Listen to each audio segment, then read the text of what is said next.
અમદાવાદથી સમાચાર મળી રહ્યા છે। અમદાવાદ ક્રાઇમ બ્રાન્ચને મોટી સફળતા હાથે લાગી છે। સાયબર ઠગ મેળવતી ગેંગના 6 સભ્યોની જોકે હાલ ધરપકડ કરવામાં આવી છે। હરિયાણા રાજ્યના પલવલ ખાતેથી ધરપકડ થઈ ભાજપ કાર્યકરોની પીએમઓના નામે છેતરતી 8 થી 10 લોકો સાથે ઠગાઈ કરી હતી।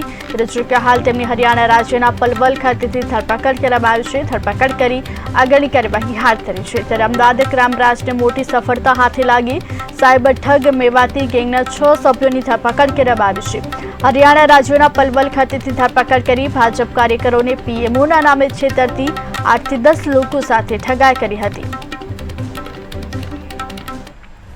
ગઈ તારીખ 20 જૂને ડીસીબી ખાતે એક ગુનો નોંધવામાં આવેલો હતો। એ ગુનાની વિગત મુજબ જે કોલ કરનાર વ્યક્તિ જે છે આરોપી રાજકીય જે લોકો ખૂબ સક્રિય છે, નામ ધરાવે છે એવા લોકોને ફોન કરીને એવું કહેવામાં આવતું હતું કે એવો ઉચ્ચ કક્ષાની કચેરીએથી બોલે છે અને એમને સરકારશ્રી તરફથી ખાસ રાજકીય સારી કામગીરીના કારણે તેઓને એક મહત્વની જગ્યાના મહત્વના પ્રોજેક્ટમાં એમને રોકાણ કરવા માટે જણાવે છે। એ રોકાણમાં શરૂઆતમાં એ પ્રકારે રજૂઆત છે કે તમે અત્યારે 10 થી 12 લાખ રૂપિયા રોકાણ કરો, આ પ્રોજેક્ટ 4 કરોડનો છે અને બાકીની જે ભરવાપાત્ર રકમ છે એ તમને ગિફ્ટ તરીકે આપવામાં આવશે। અને આ પ્રોજેક્ટ જે છે એ જયપુર દિલ્હી હાઈવે ઉપરનો છે અને એ લગતા થોડાક ફોટોગ્રાફ્સ અને વોટ્સઅપ ચેટથી ક્યારે રકમ ભરો છો આ પ્રકારે એ રજૂઆત કરવામાં આવતી હતી। અને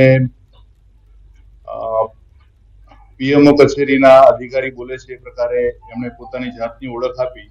એ જ પ્રકારે વોટ્સઅપ પ્રોફાઇલ પણ બનાવેલું એમના ફોનનું અને અલગ અલગ રાજકીય રીતે જે સક્રિય છે પદાધિકારી છે એ લોકોને આ રીતે ફોન કરવામાં આવ્યા હતા। એ પ્રકારે એક ગુનો નોંધવામાં આવેલો હતો। આ ગુનો નોંધાયા બાદ જે પણ ટેકનિકલ ઇન્ફોર્મેશનના આધારે એ જાણવા મળેલું કે આ લોકો મેવાતી ગેંગના સભ્યો છે અને જે અલગ અલગ લોકોને આ રીતે ફોન કરી મોટા પ્રોજેક્ટમાં રોકાણ કરવાના શરૂઆતના રોકાણના ભાગરૂપે 10 થી 12 લાખ રૂપિયા રોકાણ કરવા માટે આગ્રહ